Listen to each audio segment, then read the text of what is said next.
ফেব্রুয়ারির প্রথমার্ধে নির্বাচন, ভোটে অনিয়মে জড়িতদের বাদ দিয়ে নেওয়া হবে নতুনদের, রংপুরে সিইসি। আইনশৃঙ্খলার চ্যালেঞ্জ মোকাবেলায় এখন থেকেই পরিকল্পনার পরামর্শ। জুলাই আন্দোলনে সামিল হন প্রবাসীরাও, মধ্যপ্রাচ্যের পথে নেমে হতে হয় গ্রেফতার। ১৩২ জন ফিরলেও এখনও কারাগারে ২৬ জন। স্বাভাবিক জীবনে ফিরতে সরকারি উদ্যোগের প্রত্যাশা।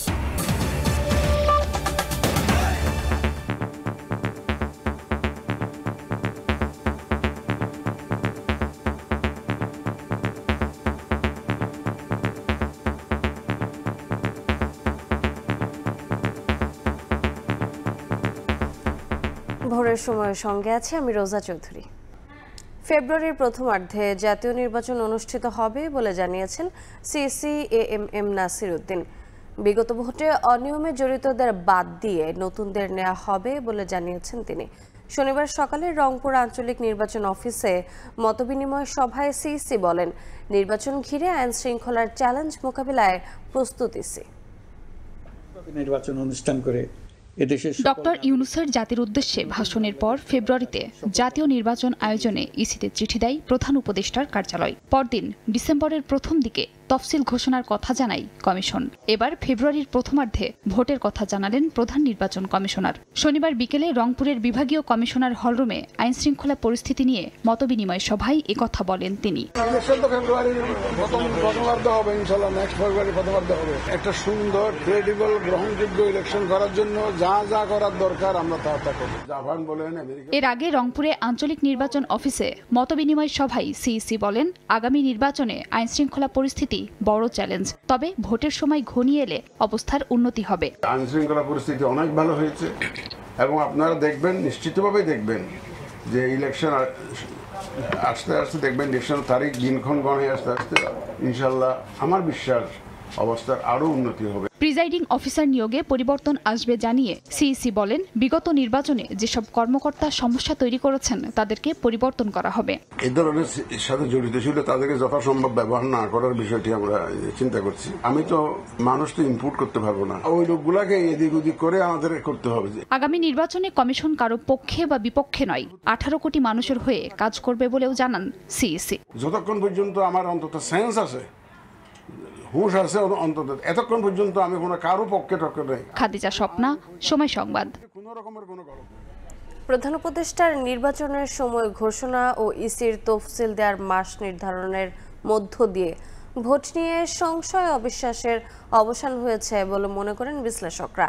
একই সঙ্গে নির্বাচনকালীন সরকার ব্যবস্থা নিয়েও স্পষ্ট বার্তা দেওয়ার পরামর্শ তাদের। সহিংসতা রোধ আর আইন শৃঙ্খলা পরিস্থিতির উন্নয়ন সহ নানা চ্যালেঞ্জ মোকাবিলায় এখন থেকেই জোর ব্যবস্থা নেওয়ার পরামর্শ সংশ্লিষ্টদের। কাউসারা চৌধুরী, কুমুর রিপোর্ট। জুলাই গণঅভ্যুত্থানের বছর পূর্তিতে জাতির উদ্দেশ্যে ভাষণে সরকারের পূর্ব ঘোষণা অনুযায়ী ফেব্রুয়ারির প্রথমার্ধে জাতীয় নির্বাচন আয়োজনের ঘোষণা আসে। চিঠি দেয়া হয় নির্বাচন কমিশনকে। এর পরদিন আগামী ডিসেম্বরের প্রথম দিকে তফসিলের কথা জানান নির্বাচন কমিশনার। শিডিউল ঘোষণার কাজটা আমাদের ডিসেম্বর মাসের প্রথমার্ধেই। জাতীয় সংসদ ভোট নিয়ে আনুষ্ঠানিক বক্তব্যের মধ্য দিয়ে নির্বাচন নিয়ে যে অবিশ্বাস, অনিশ্চয়তা ছিল তার অবসান ঘটেছে বলে মনে করছেন বিশ্লেষকরা। এটাকে যদি আমরা ট্যাকেল করতে পারি তাহলে আমার কাছে মনে হয় যে ফেব্রুয়ারিতে নির্বাচন হতে আর কোনো বাধা নেই।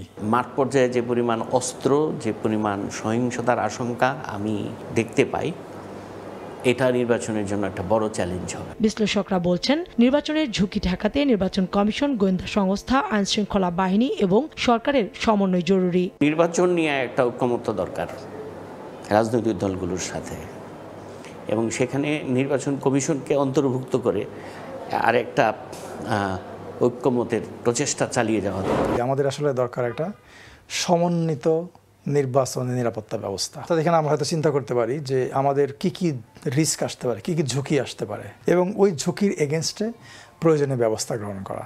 পর্যবেক্ষকদের মতে রাজনৈতিক দলগুলোর ঐক্য এবং সরকারের সদিচ্ছা থাকলে ঘোষিত সময়ে নির্বাচন আয়োজন করা সম্ভব। সময়টা বড় ঝুঁকি হচ্ছে না। কাউসারা চৌধুরী, কুমু, সময় সংবাদ, ঢাকা। দেশবাসীর প্রত্যাশা পূরণে দলের মধ্যে গণতান্ত্রিক চর্চা বাড়ানোর আহ্বান জানিয়েছেন বিএনপির ভারপ্রাপ্ত চেয়ারম্যান। এদিকে তারেক রহমানকে ভবিষ্যতের প্রধানমন্ত্রী বলে উল্লেখ করেছেন বিএনপি মহাসচিব। ক্ষমতার সুবিধাভোগী দলগুলোই পিআর পদ্ধতিতে নির্বাচন চায় উল্লেখ করে জাতীয় ও আন্তর্জাতিক ষড়যন্ত্রের বিষয়ে সবাইকে সচেতন থাকার আহ্বান বিএনপি নেতাদের। দীর্ঘ ৬ বছর পর তৃতীয়বারের মতো বিএনপিপন্থী চিকিৎসকদের সংগঠন ডক্টরস অ্যাসোসিয়েশন অব বাংলাদেশ ড্যাবের কেন্দ্রীয় কার্যনির্বাহী কমিটির নির্বাচন। ভোট গ্রহণের আগে অনুষ্ঠিত হয় সংগঠনটির জাতীয় সম্মেলন।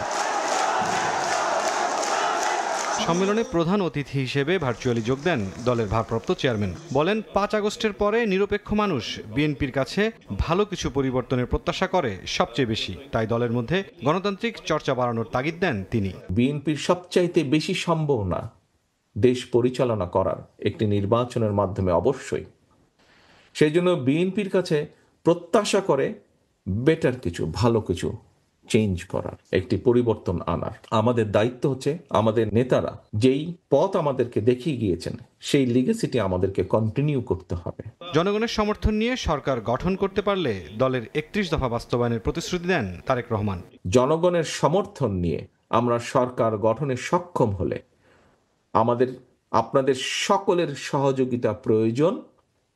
এই ৩১ দফার বাস্তবায়ন। সম্মেলনে যোগ দিয়ে তারেক রহমানকে আগামীর প্রধানমন্ত্রী হিসেবে উল্লেখ করেন বিএনপি মহাসচিব। আজকে আমাদের ভারপ্রাপ্ত চেয়ারম্যান মহোদয় নয়, আমাদের ভবিষ্যৎ নেতা, ভবিষ্যৎ কাণ্ডারি, ভবিষ্যতের আমাদের প্রধানমন্ত্রী আজকে এখানে। এদিকে আলাদা অনুষ্ঠানে দলটির নেতারা বলেন সুবিধাবাদী দলগুলোই পিআর পদ্ধতিতে নির্বাচন চায়। ফ্যাসিস্ট ও ষড়যন্ত্রকারীদের বিষয়ে জনগণকে সতর্ক থাকার আহ্বান তাদের। এরা চায় না নির্বাচন, কারণ অলরেডি তো তারা ক্ষমতা ভোগ করছে। নির্বাচন বিলম্বিত করার জন্য আজব আজব থিওরি তারা নিয়ে আসে। তারা যাতে ক্ষমতা ছিটে ফোটা পেতে পারে, এই জন্য তারা পিআর সিস্টেমে নির্বাচন চায়। বাংলাদেশের জনগণ এই সিস্টেম বুঝে না। এই পিআর পদ্ধতির উসিলা দিয়ে নির্বাচন হতে দেবে না। এই পদ্ধতি দিয়ে আপনারা কি করতে চান? নির্বাচনকে পণ্ড করতে চান, দেশে একটা অচল অবস্থার সৃষ্টি করতে চান। এই দেশের লোক এটা কখনো মেনে নেবে না। বাংলাদেশের ফ্যাসিবাদ বিরোধী জাতীয় ঐক্যটাকে আমরা শক্তিতে পরিণত করে এগিয়ে যেতে হবে। বিকজ পতিত ফ্যাসিস্ট শক্তিটা বাংলাদেশের জন্য ন্যাশনাল সিকিউরিটি থ্রেট। আগামী নির্বাচনকে বিলম্বিত করতে একটি রাজনৈতিক দল বিভিন্ন কথা বলে বিশৃঙ্খলার চেষ্টা করছে বলে অভিযোগ বিএনপির। মুরসালিন হক জুনায়েদ, সময় সংবাদ, ঢাকা। আগামী নির্বাচনে জনগণের রায় নিয়ে ৩১ দফার ভিত্তিতে গণতান্ত্রিকভাবে দেশ পরিচালনা করবে বিএনপি। এ কথা বলেছেন বিএনপির ভারপ্রাপ্ত চেয়ারম্যান তারেক রহমান। শনিবার বিকেলে গুলশানে চেয়ারপারসনের অফিসে যুগপৎ আন্দোলনের শরিক দল ও জোটের সঙ্গে মতবিনিময় সভায় এ কথা বলেন তারেক রহমান। বলেন জুলাই অভ্যুত্থানে ফ্যাসিবাদকে বিতাড়িত করা সম্ভব হলেও এখনও গণতন্ত্র পুনঃপ্রতিষ্ঠা হয়নি, তাই সবাইকে সজাগ থেকে ঐক্য আরও সুদৃঢ় করার আহ্বান জানান। এ সময় উপস্থিত ছিলেন বিএনপি মহাসচিব মির্জা ফখরুল ইসলাম আলমগীর, দলের স্থায়ী কমিটির সদস্য আমির খসরু মাহমুদ চৌধুরী ও গণতন্ত্র মঞ্চ সহ 18টি দলের নেতারা। সভায় নিজেদের মধ্যে ঐক্য ধরে রেখে আগামীর বাংলাদেশ গড়ার প্রত্যয় ব্যক্ত করেন নেতারা।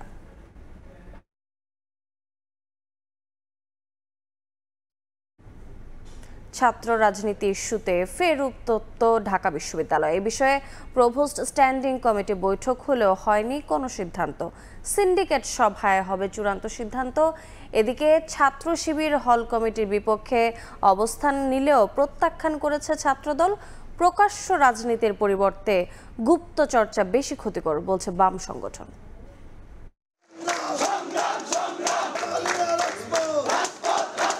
শুক্রবার মধ্যরাতে উত্তপ্ত ঢাকা বিশ্ববিদ্যালয়ের 18টি হলে ছাত্রদলের আহ্বায়ক কমিটির প্রকাশের ঘটনাকে কেন্দ্র করে হলে ছাত্র রাজনীতি নিষিদ্ধের দাবিতে রাজু ভাস্কর্যের সামনে বিক্ষোভ করে শিক্ষার্থীরা। উপাচার্য জানিয়ে দেন হল থাকবে ছাত্র রাজনীতি মুক্ত। এ নিয়ে প্রয়োজনীয় নীতিমালা তৈরির ঘোষণাও দেন তিনি। শনিবার দুপুরে প্রভোস্ট স্ট্যান্ডিং কমিটির সঙ্গে বৈঠকে বসেন উপাচার্য। ঘণ্টাখানেক বৈঠক হলেও আনুষ্ঠানিক কোনো সিদ্ধান্তের কথা জানায়নি প্রশাসন।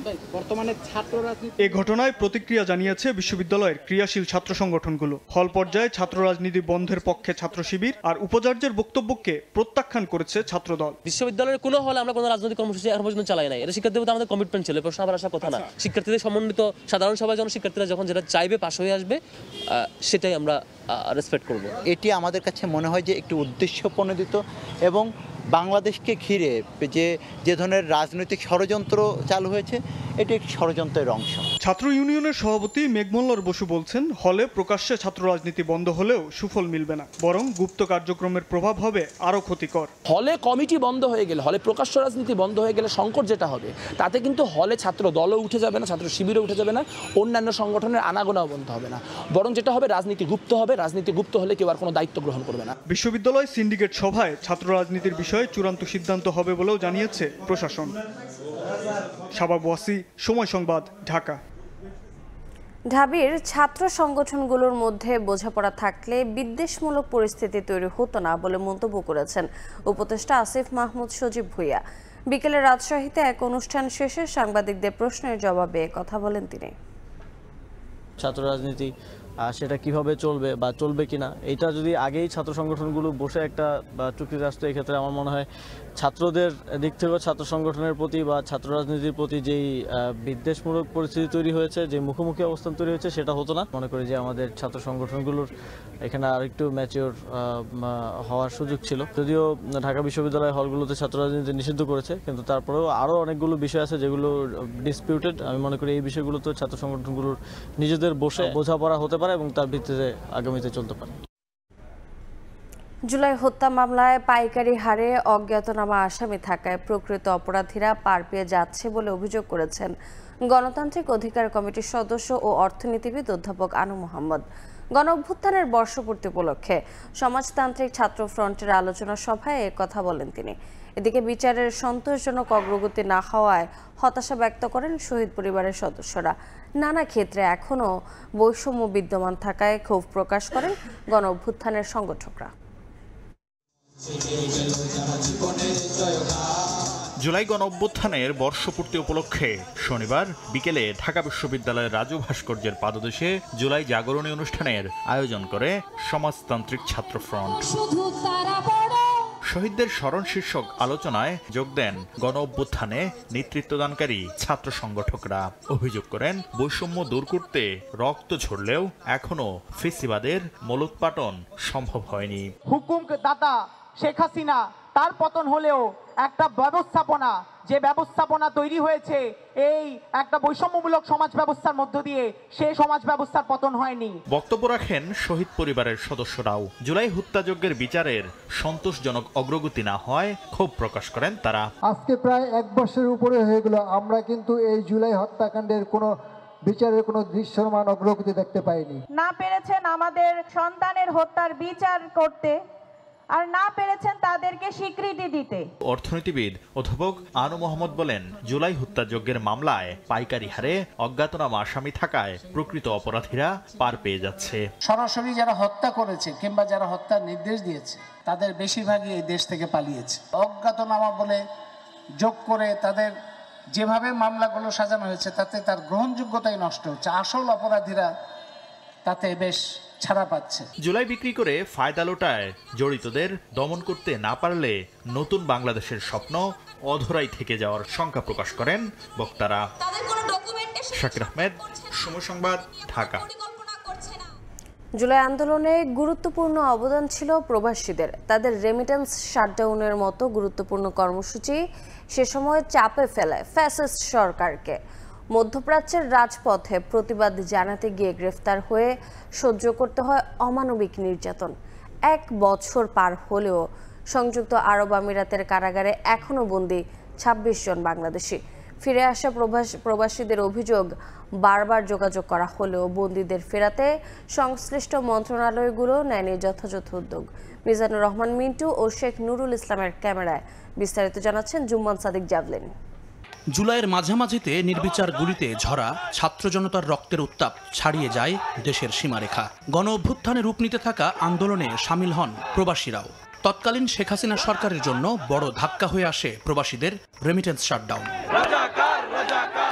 দেশপ্রেম আর বিবেকের তাড়নায় 24 জুলাইয়ে সংযুক্ত আরব আমিরাতের রাজপথে নামেন ইয়াসিন, জাহাঙ্গীর, মিজানের মতো তরুণ প্রবাসীরা, যার ফলশ্রুতিতে পুলিশের মামলায় গ্রেফতারের পর সহ্য করতে হয় অমানবিক নির্যাতন, হারাতে হয় সাজানো গোছানো জীবন। মন্ত্রীরা হাত জোর করে রেমিটেন্স পাঠানোর আহ্বান জানিয়েছিলেন, তারপরেও কিন্তু আমরা রেমিটেন্স পাঠাই না। কয়েকটা স্টেটে কিন্তু 19 জুলাই শুক্রবার একই সাথে কিন্তু আমরা এক একটা স্টেটে এক একজন নেমে গিয়েছি। আলাইন স্টেট যেটা, এটাতে কিন্তু আমি আন্দোলন করি না, সবাই আমার অপেক্ষায় আছে। ওইখানে গিয়ে আমি বক্তব্য দিয়েছিলাম, সাথে সাথে ওইখানকার আওয়ামী লীগ দোসর ছিল, উনি দেখছে, দেখার পরে উনি 999 ফোন দিয়েছে। পোল দেওয়ার পরে 8-10টা পুলিশের গাড়ি এসে আমাদেরকে ঘেরাও করে পেলাম। আমার হাজবেন্ডকে কারেন্টে শক দেওয়া হয়, উল্টো লটকায়, ওনাকে ঝুলন্ত অবস্থায় ওনাকে মারধর করা হয়। ওনার বাবা অসুস্থ, মা স্ট্রোক করছে, ওনার মা এখনো পর্যন্ত অসুস্থ। রিসেন্টলি আমি অসুস্থ হয়ে গেছি, আমি 2বার স্ট্রোক করছি। 5 আগস্ট স্বৈরাচারী সরকার পতনের পর অন্তর্বর্তী সরকারের প্রধান উপদেষ্টার সরাসরি হস্তক্ষেপে 27 সেপ্টেম্বর 57 প্রবাসীকে ফিরিয়ে আনা হয় দেশে। এরপর কয়েক ধাপে আরও 132 জন ফিরে আসেন। তবে এখনও কারাভোগ করছেন 26 জন। মামলাও চলমান। প্রবাসী কল্যাণ, পররাষ্ট্র আর স্বরাষ্ট্র মন্ত্রণালয়ে বারবার যোগাযোগ করলেও নেওয়া হয়নি কোনো দৃশ্যমান পদক্ষেপ। আমরা তো সব মিনিস্ট্রিতে ঘুরতেছি, একাধিকবার স্মারকলিপি দেওয়া, এই করা সেই করা, মিটিং করা, যেহেতু কোনো ফলাফল হচ্ছে না, যাতে ডক্টর মোহাম্মদ ইউনূস স্যার ওনার ব্যক্তিগত প্রচেষ্টাই হচ্ছে যে 26 জন ভাইকে মুক্ত করে আনেন, সেই সাথে যাতে এই মামলাটি ওই দেশে বন্ধ করে দেন। হাত জোর করে বলি যে আমাদের ভাইদেরকে যেন অতি তাড়াতাড়ি দেশে ফিরিয়ে আনে, তাদের পরিবারের কাছে যেন ফিরিয়ে দেয়। অনিশ্চিত নিয়তিকে উপেক্ষা করে যারা ঝুঁকি নিয়ে সেদিন আন্দোলনে নেমেছিলেন, তাদের আক্ষেপ আছে স্বীকৃতি নিয়েও। প্রত্যাশা, অন্তত স্বাভাবিক জীবনে ফিরতে প্রয়োজনীয় উদ্যোগ নেবে অন্তর্বর্তী সরকার। আজকে সরকার পতন না হলে ভাই আমাদের জেলে পচে মরতে হতো। তা আমাদের স্বীকৃতিটা কোন ক্যাটাগরিতে যাবে? এতে যাবে, বিতে যাবে, না সিতে যাবে? কোনোটাতেই যাই নাই। আমরা শুধু একটা সম্মাননা সনদ পেয়েছি। আমার ক্যারিয়ার ধ্বংস, আমার লাইফ ধ্বংস।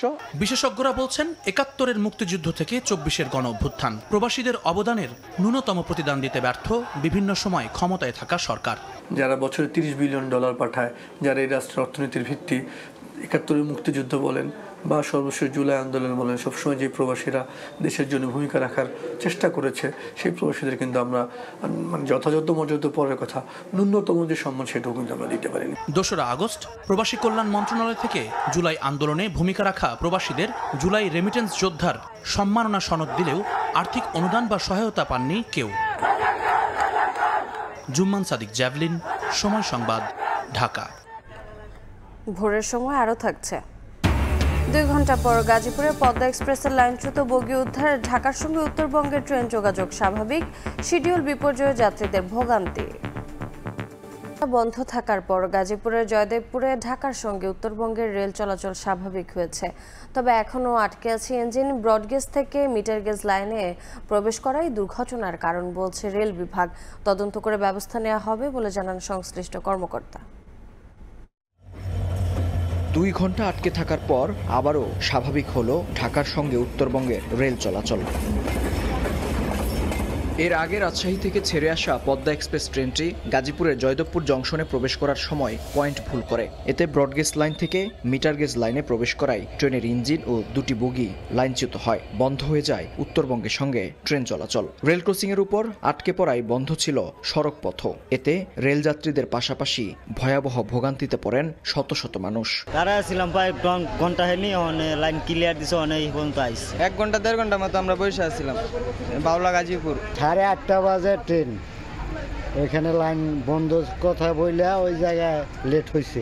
পরে মৌচাক স্টেশন থেকে ইঞ্জিন নিয়ে অন্য বগিগুলো ফেরত নিয়ে গেলে শুরু হয় ট্রেন চলাচল, যদিও কাটেনি শিডিউল বিপর্যয়। যেহেতু লাইন চালু হয়েছে, আশা করতেছি খুব তাড়াতাড়ি এটা সমাধান হবে। ট্রেন ঢাকা এখন ছাড়লো, তো ঢাকা থেকে ব্যাক করবে, তারপর আবার রাজ হয়ে যাবে। অনেকক্ষণ বন্ধ ছিল, এখন চালু হয়েছে, আমাদের ট্রেন আসতেছে, খবর হয়েছে। এদিকে এই ঘটনার জন্য সিগন্যালের দায়িত্বে থাকা ব্যক্তির উপর দায় চাপাচ্ছেন চালক ও ট্রেন পরিচালক। তদন্ত করে ব্যবস্থা নেওয়া হবে বলে জানান কর্তব্যরত স্টেশন মাস্টার। হঠাৎ করে দেখছি যে আমার ইঞ্জিন লাফাচ্ছে, সাথে সাথে আমি ব্রেক করেছি। আমার স্পিড সর্বোচ্চ 12 ছিল। পয়েন্টটা হয়তো ফল্ট থাকতে পারে, এই কারণে আমার ওই দুর্ঘটনাটা ঘটেছে। ঢাকা থেকে রিলিফ ট্রেন গিয়ে আটকে থাকা ইঞ্জিনটি উদ্ধার করার কথা রয়েছে। দুর্ঘটনার লাইন ও ইঞ্জিন ক্ষতিগ্রস্ত হলেও হতাহতের কোনো খবর মেলেনি। মেহেদী হাসান, সময় সংবাদ, গাজীপুর। এদিকে গাজীপুরের জয়দেবপুরে পদ্মা এক্সপ্রেস ট্রেনের লাইনচ্যুতির ঘটনায় ট্রেনের শিডিউল বিপর্যয় ঘটেছে। কমলাপুর রেলওয়ে স্টেশন থেকে প্রতিটি ট্রেন 2 থেকে 3 ঘন্টা বিলম্বে ছেড়ে গেছে। এতে করে চরম ভোগান্তিতে পড়েন যাত্রীরা। তাদের অভিযোগ, প্রায়ই এমন শিডিউল বিপর্যয়ের ঘটনা ঘটে। এতে করে অনেকে জরুরি কাজে বের হয়েও নাকাল পরিস্থিতিতে পড়েন। এমন পরিস্থিতি মোকাবিলায় রেল সংশ্লিষ্টদের আরও দায়িত্বশীল হবার আহ্বান জানান যাত্রীরা। এর আগে রাত 8:45টার দিকে জয়দেবপুর রেলওয়ে জংশনে পদ্মা এক্সপ্রেস ট্রেন লাইনচ্যুত হয়। এতে ঢাকার সঙ্গে উত্তরবঙ্গের রেল যোগাযোগ বন্ধ হয়ে যায়। 2 ঘন্টা পর ঢাকার সঙ্গে উত্তরবঙ্গের রেল যোগাযোগ স্বাভাবিক হয়। এরকম প্রায় হয়, এর আগে আরেকবার আসলাম তখন এরকম লেট হয়, 2-3 ঘন্টা করে যদি লেট হয় তাহলে তো আমরা অনেক ভোগান্তি। আমরা প্রায় দুই ঘন্টা থেকে এখানে স্টেশনে প্ল্যাটফর্মে বসে আছি। এটা বসে থাকার জন্য আমাদের অনেক কষ্ট। আসলে এখানে আসার আমার প্রায় 3 ঘন্টা, সেই কত দূর থেকে আসছি আমি যাব পঞ্চগড়। এত চরম ভোগান্তি এটা আসলে মেনে নেওয়ার মতো না। নড়াইলে সেনাবাহিনী ও জেলা প্রশাসনের যৌথ অভিযানে বিপুল পরিমাণ নিষিদ্ধ পলিথিন জব্দ ও ধ্বংস করা হয়েছে, আর অভিযুক্তকে দেয়া হয়েছে 1.5 লাখ টাকা অর্থদণ্ড। শনিবার অভিযানে সদরের চর শালিখার মাসিকুল শেখের বসতবাড়িতে প্রায় 15 লাখ টাকার পলিথিন জব্দ করে নড়াইল সেনাবাহিনী ক্যাম্প। দীর্ঘদিন ধরে নিষিদ্ধ পলিথিন অবৈধভাবে মজুত করে খুচরা বাজারে সরবরাহ করে আসছিল পারভেজ শেখ নামের এক অভিযুক্ত। সেনাবাহিনী ও জেলা প্রশাসনের যৌথ অভিযানের খবরে ঘর তালাবদ্ধ করে পালিয়ে যান পারভেজ। স্থানীয়দের উপস্থিতিতে সেনাবাহিনী তালা ভেঙে ঘরে প্রবেশ করতেই মেলে 2 ঘর ভর্তি বিভিন্ন আকৃতির বস্তা ভর্তি বিপুল পরিমাণ নিষিদ্ধ পলিথিন। পরে জেলা প্রশাসনের নির্বাহী ম্যাজিস্ট্রেট সোহানুর রহমান সেতু ভ্রাম্যমাণ আদালত পরিচালনা করে ঘটনাস্থলে অভিযুক্তকে 1.5 লাখ টাকা জরিমানা করেন। পাশাপাশি নিষিদ্ধ পলিথিন জব্দ করে ধ্বংসের নির্দেশ দেন।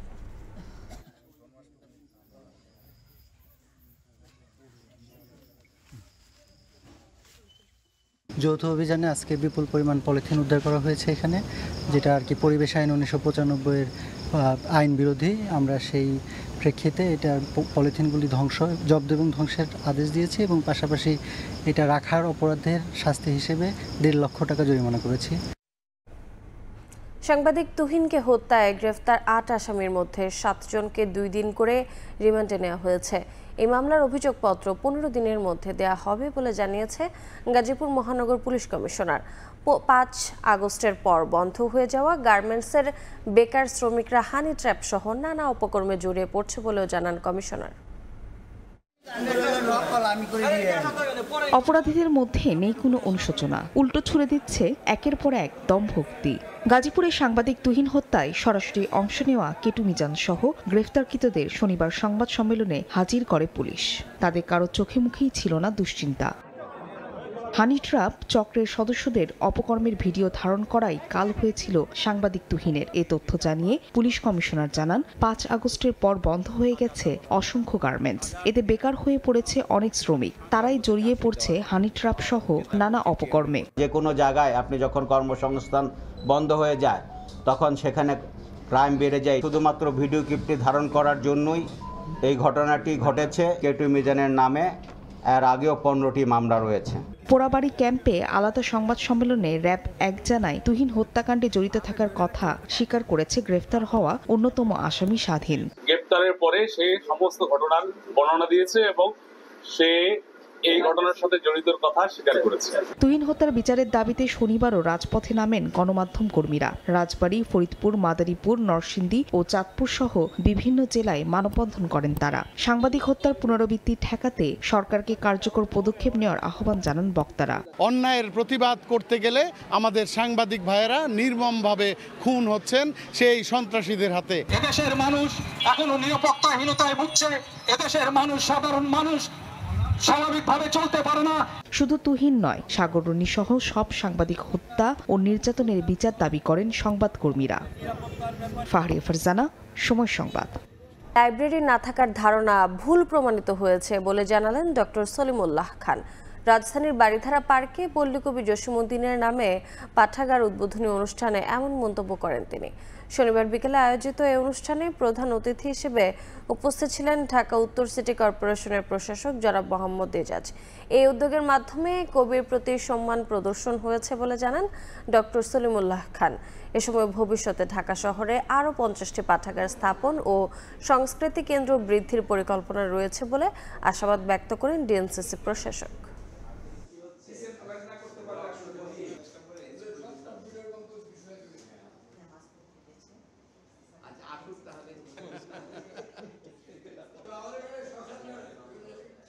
পল্লী কবি জসীমউদ্দিনের নামে একটা পাঠাগার হয়েছে। আমার আগের অভিযোগের কারণে আমি একটু পরাজিত হলাম। আমি তো বড় লোকদের পাড়ায় কোনো লাইব্রেরি থাকে না, এখন আমার কথাটা আর বলা যাবে না। আই হ্যাভ টু উইথড্র মাই ওয়ার্ডস। একটা লাইব্রেরি কিন্তু একটা পাবলিক স্পেস, কিন্তু একটা আলটিমেটলি একটা পলিটিক্যাল পাওয়ারও তৈরি করতে পারে। সুতরাং ঢাকায় আমরা এই ছোট ছোট জায়গাগুলো আমরা ওপেন করছি এবং রিক্লেম করছি। এই মাসে আমরা শুধু গুলশানেই আরো 3টি লাইব্রেরি আমরা আসলে ইনগ্রেট করতে পারবো, সেই অবস্থা আমরা গিয়েছি। আগামী মাসে আমরা আরো 4টি, টোটাল 7টি আমরা লাইব্রেরি আমরা ঢাকাতে এই আগামী 2 মাসের মধ্যে ওপেন করার জন্য আমরা চেষ্টা করছি। 24শে জুলাইয়ে ছাত্র জনতার গণ অভ্যুত্থানের শহীদের আত্মত্যাগ স্মরণে রক্তদান কর্মসূচির আয়োজন করেছে রিকন্ডিশন গাড়ি আমদানিকারকদের সংগঠন বারভিডা। শনিবার সকালে রাজধানীর বিজয়নগরে বারভিডা কার্যালয়ে এই কর্মসূচির উদ্বোধন করা হয়। উদ্বোধনী অনুষ্ঠানে সংগঠনটির সভাপতি আব্দুল হক জানান, বাণিজ্যিক সংগঠন হয়েও প্রতি বছরই এমন মানবিক উদ্যোগ নিতে চায় বারভিডা। এছাড়া বছর জুড়ে বিনামূল্যে গাড়ি চালকদের চক্ষু পরীক্ষার মতো কর্মসূচি আয়োজনেরও কথা জানান বারভিডার মহাসচিব রিয়াজ রহমান।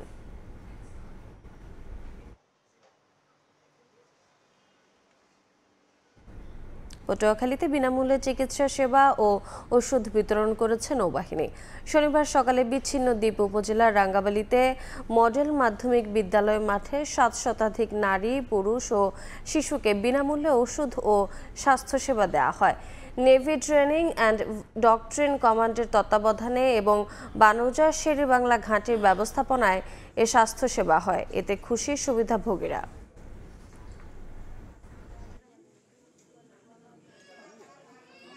সামান্য বৃষ্টিপাতে জলাবদ্ধতা, চরম দুর্ভোগে জামালপুর পৌরসভার বেশ কয়েকটি এলাকার বাসিন্দারা। বছরের অন্তত 6 মাস তাদের নিত্যসঙ্গী হয় দুর্গন্ধযুক্ত ময়লা পানি। পৌর কর্তৃপক্ষের কাছে একাধিকবার প্রতিকার চেয়ে আবেদন করেও মিলছে না কোনো সমাধান। তবে পৌর প্রশাসকের আশ্বাস, দ্রুত পানি নিষ্কাশনের ব্যবস্থা নেওয়া হবে। জাহাঙ্গীর আলমের তথ্য ও আবুল কালাম আজাদের তোলা ছবি নিয়ে রিপোর্ট। বাসাবাড়ির চারিদিকে থই থই পানি, তার মধ্যেই বসবাস। হাঁটু জল মারিয়ে প্রয়োজনীয় কাজে বের হতে গিয়ে বাসিন্দাদের চরম ভোগান্তি।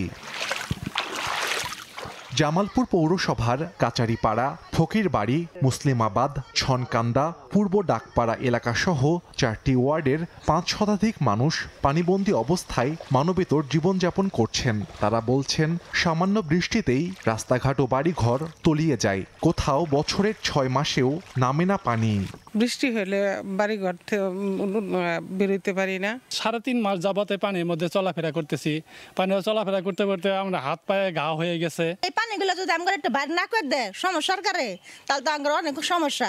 না, আমার ঘরগুলো আমি কেমনে আমার তো কোনো সমর্থন নাই। এলাকাবাসীর অভিযোগ, অপরিকল্পিতভাবে বাড়ি ও ড্রেন নির্মাণ এবং পৌর কর্তৃপক্ষের পরিকল্পনাহীনতার কারণে শহরে পানি নিষ্কাশনের কোনো ব্যবস্থা নেই। দেখা দিয়েছে পানিবাহিত রোগ। আমি এখানে একটা মুরগির খামার করছি, খামারের চতুর্দিক পানি। অনেক বাচ্চা আছে আর স্কুলে পড়ে, এই পানিতে যাইতে কষ্ট হয়। আপনার এই দিক দিয়ে অনেক পানি। মুরগি খামার দিছে, গরু খামার দিছে, ফিশারি মাছ ছাড়ছে। এই রাস্তাগুলো, পানি নিষ্কাশনের রাস্তাগুলো বন্ধ করে এই আটকায় রাখে আমাদের এই বিপদগুলো ঘটাইছে। তবে পৌর প্রশাসক বলছেন, শহরের জলাবদ্ধতার স্থানগুলো ইতোমধ্যে চিহ্নিত করা হয়েছে। দ্রুত পানি নিষ্কাশনের ব্যবস্থা নেওয়া হবে। পানিবন্দী যে সকল ওয়ার্ড, বিশেষ করে 10 নম্বর ওয়ার্ডের মানুষজনকে ইমিডিয়েট এই পানি থেকে রক্ষার জন্য আমরা আপাতত ওই যে বালুর যে ড্রেজার মেশিন রয়েছে সেটা স্থাপন করতে যাচ্ছি, এবং স্থাপন করে আমরা আপাতত তারা এই পানিটাকে টান দিয়ে আমরা এই ব্রহ্মপুত্র নদীতে আমরা ফেলার পরিকল্পনা করছি। 1869 সালে প্রতিষ্ঠিত জামালপুর পৌরসভাকে 1993 সালে প্রথম শ্রেণীতে উন্নীত করা হয়।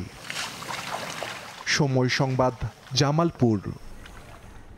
খানাখন্দে ভরা মৌলভীবাজারের 7টি উপজেলার অভ্যন্তরীণ গ্রামীণ সড়কপথ বেহাল দশায়, জনভোগান্তি চরমে। তবে বরাদ্দ পেলে সড়কগুলোর মেরামত শুরু করা যাবে বলে জানিয়েছেন এলজিইডির কর্মকর্তারা। শাহ ওলিদুর রহমানের পাঠানো তথ্য ও মোহাম্মদ ইয়ারুপ আহমেদের তোলা ছবিতে রিপোর্ট। বড় বড় গর্ত, জমে আছে পানি। অনেকটা বাধ্য হয়েই সড়কের এমন বিহাল দশা পেরিয়েই গন্তব্যে যেতে হচ্ছে যাত্রী ও চালকদের।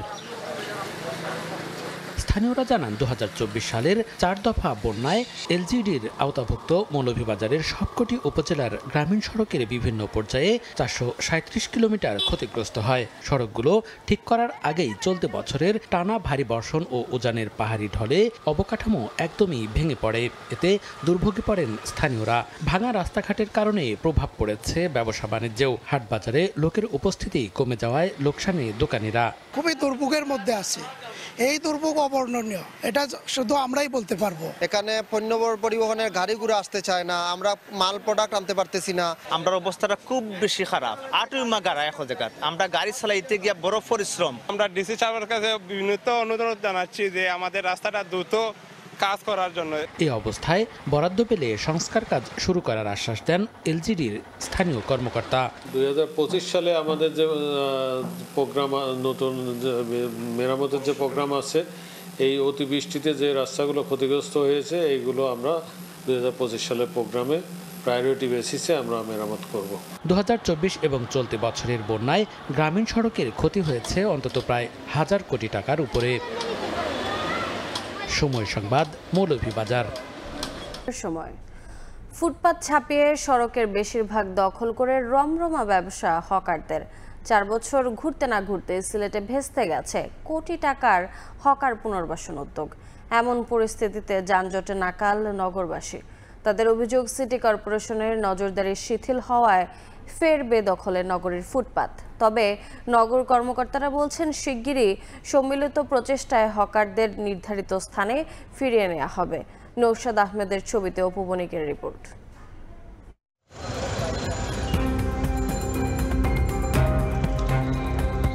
ব্যাপক আয়োজন আর ঢাকঢোল পিটিয়ে হকারদের পুনর্বাসনের উদ্যোগ নেয় সিলেট সিটি কর্পোরেশন ও সিলেট মেট্রোপলিটন পুলিশ। 2020 সালের শেষের দিকে নগর ভবনের পেছনের লালদিঘির পার মাঠে প্রায় কোটি টাকা ব্যয়ে 4.5 একর জায়গার উপর মাটি ভরাট, ইটের সলিং, শৌচাগার ও বিদ্যুতের ব্যবস্থা করে সিটি কর্পোরেশন।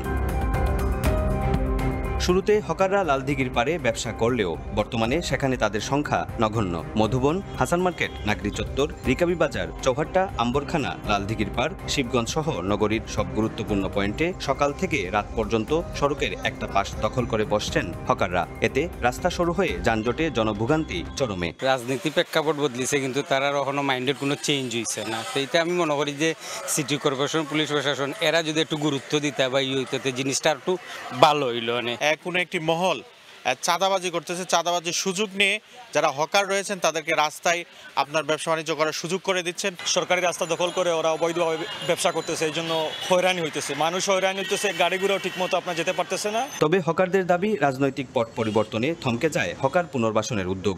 বাধ্য হয়েই ফুটপাতে ব্যবসায় নেমেছেন তারা। লালদিঘির পর আপনার হইলো কাস্টমার যায় কম, ওখানে আপনার মাছ যারা মাছ বেছে না তার জন্য আপনার ওখানে যাওয়া হয়। আমরা ঠিকঠাক করে দোক রাস্তাঘাট মনে এলাকা সুন্দর ইজি করিয়া দোক, আমরা মনে এলাকা বাইরে যেতাম না। রাস্তা তো প্রবলেম, আমি না আসি ভিতরে না আসি বাইরে, আমরা দায়িত্বটা তো কেউ নেন না ভাই। অবশ্য সিটি কর্পোরেশন ও প্রশাসন বলছে, শিগগিরই সম্মিলিত প্রচেষ্টায় হকারদের নির্ধারিত স্থানে ফিরিয়ে নেওয়া হবে। পুলিশ প্রশাসনের সাথে একটা মিটিং আমরা শিডিউলে আছে, একটা মিটিং করব। মিটিং করে আমরা ওখানে কিছু ওয়ে আউট বের করার চেষ্টা করব যে কিভাবে ওদেরকে ওই নির্ধারিত স্থানে নেওয়া যায়। মানসিকতার পরিবর্তন এবং কাস্টমারকে সেখানে যাওয়ার ব্যবস্থাও করতে হবে, সেই দায়টা কিন্তু সিটি কর্পোরেশনের। সেটা যদি হয়, আমাদের তরফ থেকে আমরা সর্বোচ্চ সহযোগিতা করতে প্রস্তুত। সিলেট নগরীতে ফুটপাত ও রাস্তা দখল করে গড়ে উঠেছে 2000-এরও মতো অস্থায়ী দোকানপাট। অপু বণিক, সময় সংবাদ, সিলেট।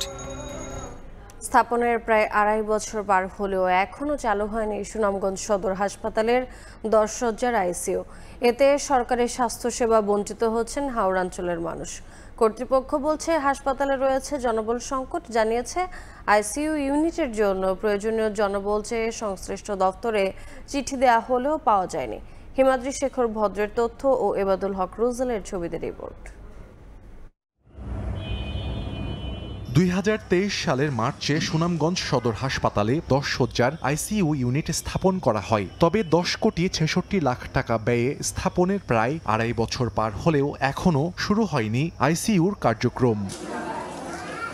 এতে হাওড়া অঞ্চলের রোগীরা বঞ্চিত হচ্ছেন নিবিড় পরিচর্যা বিভাগের সেবা থেকে। সংকটাপন্নদের পাঠানো হয় সিলেটে, এতে বাড়ছে চিকিৎসার খরচ। অন্যদিকে পড়ে থেকে নষ্ট হচ্ছে আইসিইউ ইউনিটের মূল্যবান যন্ত্রপাতি। হার্টের সমস্যা নিয়ে আসেন, তাদেরকেও উসমানীতে রেফার করে দেওয়া হয়।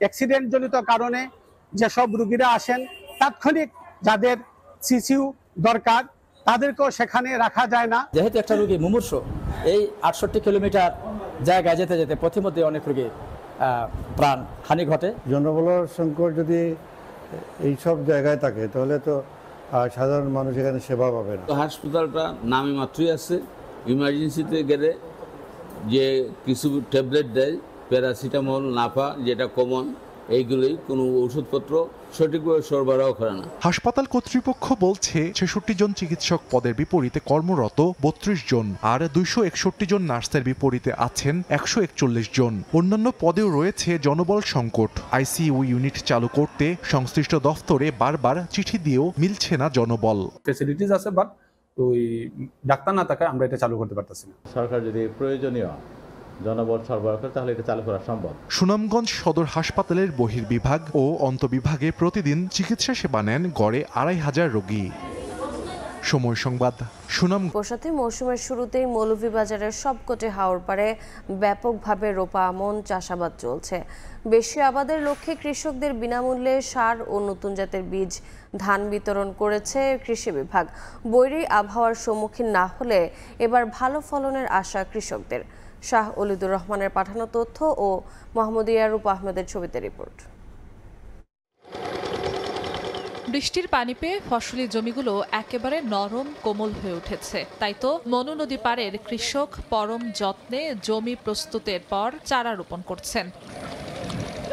গত বছরের খরা ও বন্যার ক্ষতি পোষাতে মৌসুমের শুরুতেই মৌলভীবাজারের সবকটি হাওর পাড়ে ব্যাপকভাবে রোপা আমন চাষাবাদের কর্মযোগ্য।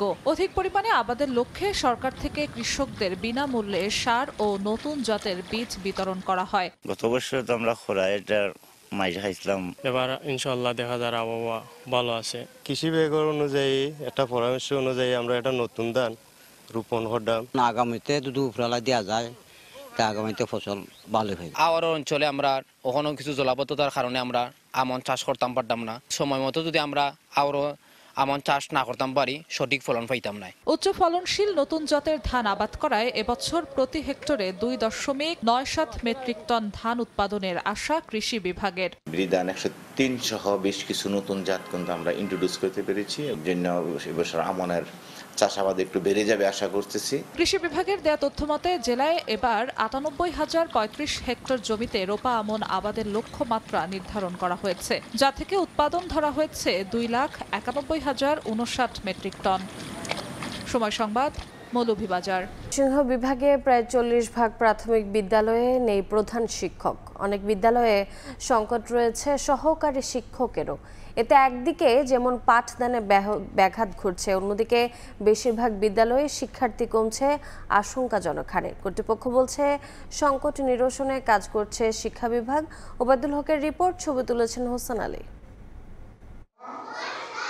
ময়মনসিংহের ঈশ্বরগঞ্জের রাউলেরচর সরকারি প্রাথমিক বিদ্যালয়। কাগজে কলমে বিদ্যালয়টিতে শিক্ষার্থীর সংখ্যা 110 জন হলেও উপস্থিতি 1/3।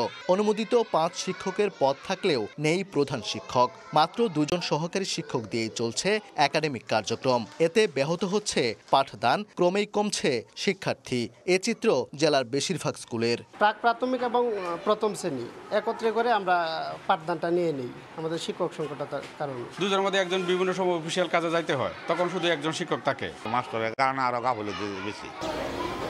ময়মনসিংহের মতো শিক্ষক সংকটে বিভাগের অন্য 3 জেলা জামালপুর, শেরপুর ও নেত্রকোনার সরকারি প্রাথমিক বিদ্যালয়গুলোতেও। 4 জেলায় 5,358টি সরকারি প্রাথমিক বিদ্যালয়ের মধ্যে 2075টিতে নেই প্রধান শিক্ষক। এছাড়া 29,002টি সহকারী শিক্ষকের পদ অনুমোদিত থাকলেও 1,584টি পদ শূন্য হয়ে আছে। অতিরিক্ত দায়িত্ব হিসাবে ভারপ্রাপ্তরা প্রধান শিক্ষকের দায়িত্ব পালন করায় তারাও ঠিকভাবে ক্লাস নিতে পারছেন না, ব্যস্ত থাকতে হচ্ছে দাপ্তরিক কাজে। সংশ্লিষ্টরা বলছেন প্রধান শিক্ষক পদে আলাদা পরীক্ষার মাধ্যমে সরাসরি নিয়োগ এবং পদোন্নতি বন্ধ থাকায় দিন দিন বাড়ছে এই সংকট। প্রায় 2 বছর যাবৎ হেড টিচার নাই। প্রধান শিক্ষক না থাকার কারণে আমাদের অফিসেও দৌড়াদৌড়ি করা লাগতেছে, আবার লেখালেখির হেডমাস্টারের লেখালেখির কাজ করা লাগতেছে, যাতে আমাদের ক্লাসের ব্যাঘাত করতেছে। 2500 উপরে কয়েকটা সরাসরি পদখালি আছে, এই সরকারি খুব শীঘ্রই নিয়োগ দিয়ে দিবে, কিন্তু পদোন্নতিপ্রাপ্ত যে প্রধান শিক্ষকগুলা এগুলোই মামলা থাকার কারণে দিতে পারছে না। কর্মকর্তারা বলছেন, প্রধান ও সহকারী শিক্ষক সংকট নিরসনে কাজ করছে শিক্ষা বিভাগ। শিগগিরই সমাধানের আশা তাদের। শিগগিরই হয়তো এই শিক্ষক নিয়োগ প্রক্রিয়া শুরু হবে, আমাদের সহকারী শিক্ষকও নিয়োগ হবে, প্রধান শিক্ষকও নিয়োগ হবে। যদি আমরা নিয়োগটা দিতে পারি, হয়ে যায়, তাহলে আমাদের যে শিক্ষার পরিবেশ, পাঠদান ব্যাহত হবে না। ময়মনসিংহ বিভাগে 2024 সালে সরকারি প্রাথমিক বিদ্যালয়ে শিক্ষার্থী ছিল 11,21,856 জন। চলতি বছর কমেছে 20,000-এর বেশি শিক্ষার্থী। ওবায়দুল হক, সময় সংবাদ, ময়মনসিংহ। প্রতিষ্ঠার 7 বছরেও নিজস্ব ক্যাম্পাস নির্মাণ হয়নি নেত্রকোনা বিশ্ববিদ্যালয়ের। কারিগরি প্রশিক্ষণ কেন্দ্রের অস্থায়ী ক্যাম্পাসে চলছে পাঠদান। শুরু থেকেই নানা অনিয়ম ও দুর্নীতির অভিযোগে আটকে আছে একাডেমিক ভবন সহ অবকাঠামো নির্মাণ কাজ। একাধিকবার বদল হয়েছে প্রকল্প পরিচালকও। তবে সংকট কাটিয়ে নতুন ব্যাচের পদযাত্রা বিশ্ববিদ্যালয় ক্যাম্পাসেই করার আশা কর্তৃপক্ষের। আলপনা বেগমের তথ্য ও আবু সুফিয়ানের তোলা ছবিতে রিপোর্ট।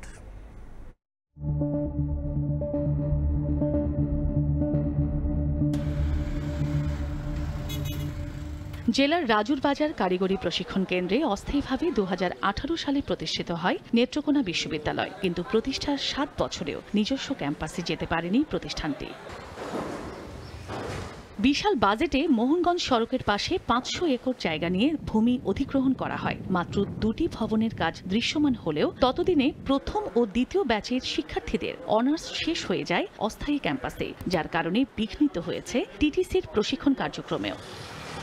সাবেক সরকারের দলীয় সিন্ডিকেট, দুর্নীতি সহ সব মিলিয়ে কচ্ছপ গতিতে চলছে একাডেমিক প্রশাসনিক ভবন সহ সব অবকাঠামো নির্মাণ কাজ। একাধিকবার বদল হয়েছে প্রকল্প পরিচালকও। যেহেতু শিক্ষক সমাজের মধ্যে থেকে কেউ একজন পিডি হয়েছেন, তিনি শিক্ষকদের বাস্তবতা, ছাত্রছাত্রীদের বাস্তবতা বুঝেই আমাদের ক্যাম্পাস অতি শীঘ্রই স্থাপন করবে। যারা এই যে আমাদের কাজে অবহেলা করছে তাদেরকে আইনের আওতায় আনা হোক, যাতে আমরা পরবর্তীতে কাজগুলো আরো দ্রুত এগিয়ে যায়। তো আপাতত আমরা 2টা বিল্ডিং পাচ্ছি, সেটা মোটামুটি শেষের পথে। 11টা বিভাগ খোলার প্রস্তাব আমরা করেছি ইউজিসির কাছে। আমরা আশা করছি যে তার মধ্যে অনেকগুলো বিভাগ আমরা পাবো। প্রকল্প পরিচালকের দাবি, কাজের ধীর গতির জন্য ঠিকাদাররা দায়ী, তবে দ্রুত বাকি কাজ সম্পন্নের চেষ্টা চলছে। আশা করা যায় নতুন ব্যাচের পদযাত্রা বিশ্ববিদ্যালয় ক্যাম্পাসেই হবে। ঠিকাদাররা অনেকটা দায়ী, অনেক কাজ হয়নি, মাঝখানে করোনা গিয়েছে, সেটা একটা সমস্যা তৈরি করেছে। আমাদের এখানে জনবল কম ছিল, ফলে তারাও সঠিকভাবে কাজটি বাস্তবায়ন করতে পারেনি। কিছু জনবল নিয়োগ দিয়েছি যেন প্রকল্পের গতিটি ত্বরান্বিত হয়। 4টি বিভাগে 535 জন শিক্ষার্থী নিয়ে চলছে বিশ্ববিদ্যালয়টির পাঠদান কার্যক্রম। সময় সংবাদ, নেত্রকোনা। ভোরের সময় এই ছিল আমার কাছে। পরবর্তী সংবাদগুলো জানাতে সঙ্গে থাকবেন কাজল আব্দুল্লাহ। ধন্যবাদ।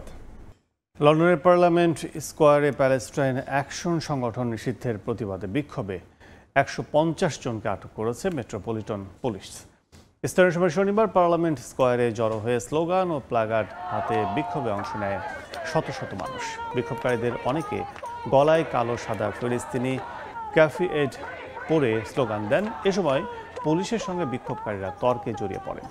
গেল জুলাইয়ে ব্রিটিশ এমপিরা অ্যান্টি টেররিজম আইনে প্যালেস্টাইন অ্যাকশনকে নিষিদ্ধ ঘোষণা করে। নিষেধাজ্ঞার কারণে সংগঠনটির সদস্য হওয়াই এখন অপরাধ, যার সর্বোচ্চ শাস্তি 14 বছরের কারাদণ্ড। সংগঠনটিকে নিষিদ্ধ করার পর থেকেই এই ধরনের আন্দোলন তীব্র হচ্ছে।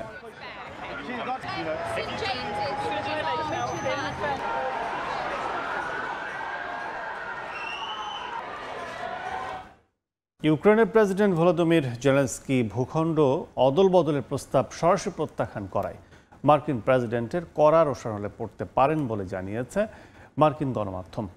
কিয়েভের বিরুদ্ধে সংঘাত দীর্ঘায়িত করার অভিযোগও প্রমাণিত হবে বলে জানানো হয়। এদিকে যুক্তরাষ্ট্রের ভাইস প্রেসিডেন্ট জেডি ভ্যান্স ও যুক্তরাজ্যের পররাষ্ট্রমন্ত্রী ডেভিড ল্যামি ইউক্রেন যুদ্ধের ভবিষ্যৎ ও শান্তি প্রক্রিয়ার রূপরেখা নিয়ে আলোচনা করেছেন। কিছু দেশ ইচ্ছাকৃতভাবে উস্কানি ও ভুয়া তথ্য ছড়িয়ে ট্রাম্প পুতিন বৈঠক বানচাল করার চেষ্টা করবে বলে শঙ্কা প্রকাশ করেছেন রুশ প্রেসিডেন্ট ভ্লাদিমির পুতিনের অর্থ উপদেষ্টা।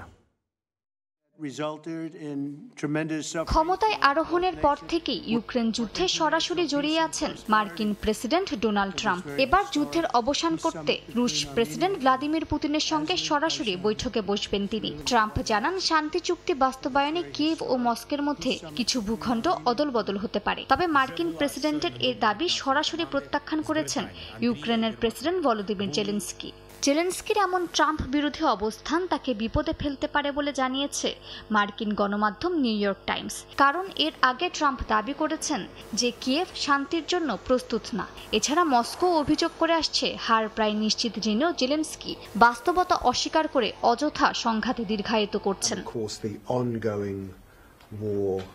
এর মধ্যে ইউক্রেন যুদ্ধের শান্তি প্রক্রিয়া নিয়ে শনিবার যুক্তরাজ্যের কেন্টে চেভেনিং হাউসে বসে বিশেষ বৈঠক। এতে যোগ দেন যুক্তরাজ্যের পররাষ্ট্রমন্ত্রী ডেভিড ল্যামি, মার্কিন vice president JD Vance, Ukraine president দপ্তরের প্রধান আন্দ্রি ইয়েরমাক, প্রতিরক্ষামন্ত্রী রুস্তেম উমেরভ এবং ইউরোপীয় নিরাপত্তা উপদেষ্টারা। রুশ মার্কিন প্রেসিডেন্ট পর্যায়ের বৈঠকের আগেই তা বানচালের শঙ্কা প্রকাশ করেছেন পুতিনের আন্তর্জাতিক অর্থনৈতিক সহযোগিতা বিষয়ক উপদেষ্টা কিরিল দিমিত্রিয়েভ। তিনি সতর্ক করে বলেন, কিছু দেশ ইচ্ছাকৃতভাবে উস্কানি ও ভুয়া তথ্য ছড়িয়ে ট্রাম্প পুতিন বৈঠক নস্যাৎ করার চেষ্টা করবে। তার দাবি, এমন ষড়যন্ত্র ঠেকাতে রাশিয়া প্রস্তুত, কারণ এই বৈঠককে তারা দেখছে ঐতিহাসিক সুযোগ হিসেবে। এদিকে ব্রাজিলের প্রেসিডেন্ট লুলা দা সিলভার সঙ্গে ফোনে যুক্তরাষ্ট্রের সঙ্গে চলমান সংলাপ ও ইউক্রেন শান্তি প্রচেষ্টার অগ্রগতি তুলে ধরেন পুতিন। মন্ত্রণালয়ের দাবি, গত সপ্তাহে ইউক্রেনের সামরিক স্থাপনায় 7 দফা যৌথ হামলা চালিয়েছে তারা। দখল করেছে 2টি বসতি, ধ্বংস করেছে শতাধিক ড্রোন। অপরদিকে ইউক্রেনের দাবি, ক্রিমিয়ায় রাশিয়ার অত্যাধুনিক ইএনএসিএ রাডার সিস্টেম গুঁড়িয়ে দিয়েছে তাদের বিশেষ বাহিনী। মালিহা সুহরওয়ার্দী, সময় সংবাদ। আগামী 15 আগস্ট আলাস্কায় বৈঠকে মুখোমুখি হচ্ছেন মার্কিন প্রেসিডেন্ট ডোনাল্ড ট্রাম্প ও রুশ প্রেসিডেন্ট ভ্লাদিমির পুতিন। বিশ্লেষকরা বলছেন, বিশ্ব রাজনীতির গতিপথ পাল্টে দিতে পারে এই সাক্ষাৎ। ইউক্রেন যুদ্ধের ভাগ্য নির্ধারণ হতে পারে শীর্ষ 2 নেতার আলোচনার মধ্য দিয়ে।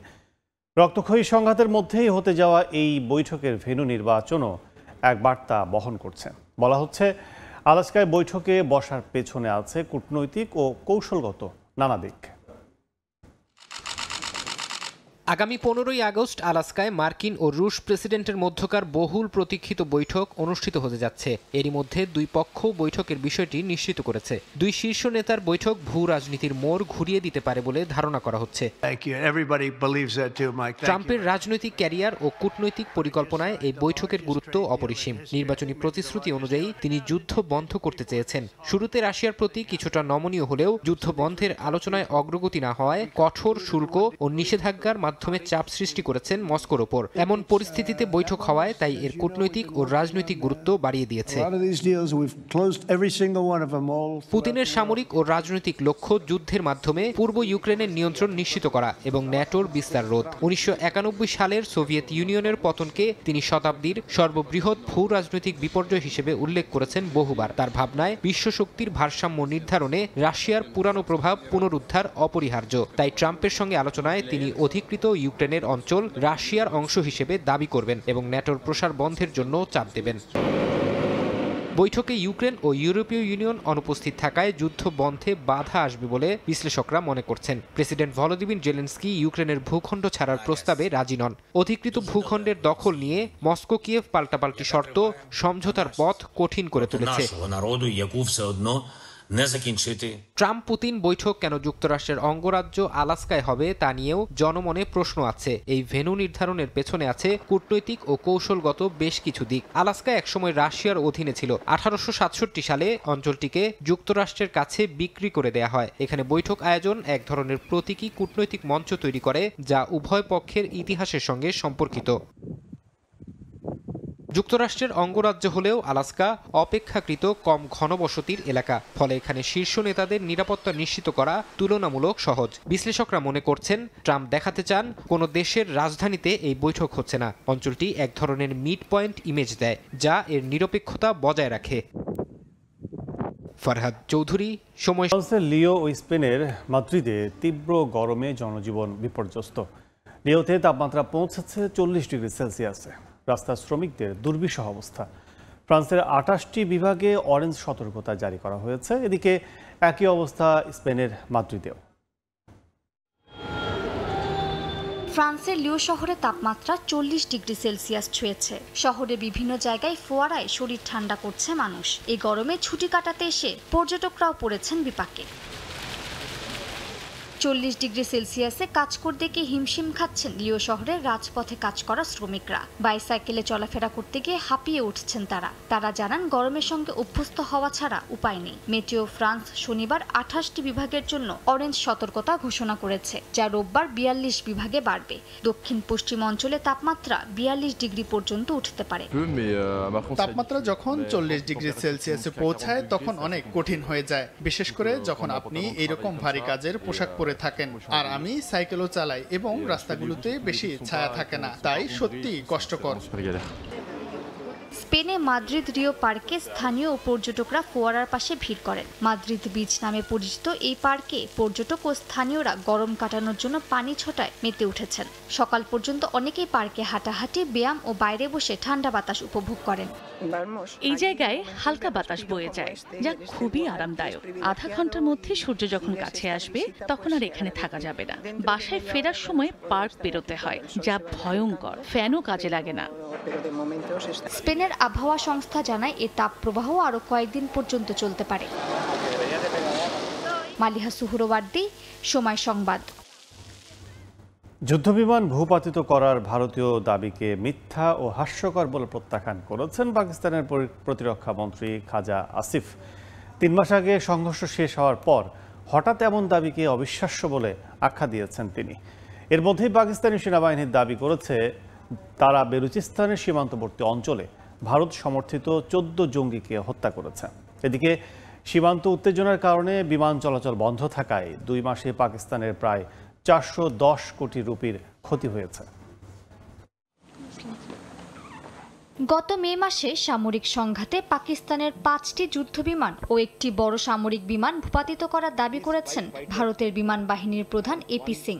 কয়েক মাস পর এটাই প্রথমবারের মতো এমন দাবি। তার এমন দাবিকে কড়া ভাষায় প্রত্যাখ্যান করেছেন পাকিস্তানের প্রতিরক্ষা মন্ত্রী খাজা আসিফ। তিনি পাল্টা দাবি করেন পাকিস্তানের কোনো বিমান ধ্বংস হয়নি, বরং পাকিস্তান ভারতের 6টি বিমান এবং ড্রোন সহ বিমান প্রতিরক্ষা ব্যবস্থা ধ্বংস করেছে। এ সময় তিনি নয়াদিল্লির এমন বক্তব্যকে হাস্যকর বলেও মন্তব্য করেন। তিনি দাবি করেন যুদ্ধ জেতা নয়, যুদ্ধ জেতা হয় পেশাদারিত্ব দিয়ে, মন গড়া গল্প দিয়ে নয়। সত্য নিয়ে প্রশ্ন থাকলে 2 দেশেরই বিমানের তালিকাগুলো স্বাধীন যাচাই বাছাইয়ের জন্য উন্মুক্ত করার আহ্বান জানান খাজা আসিফ।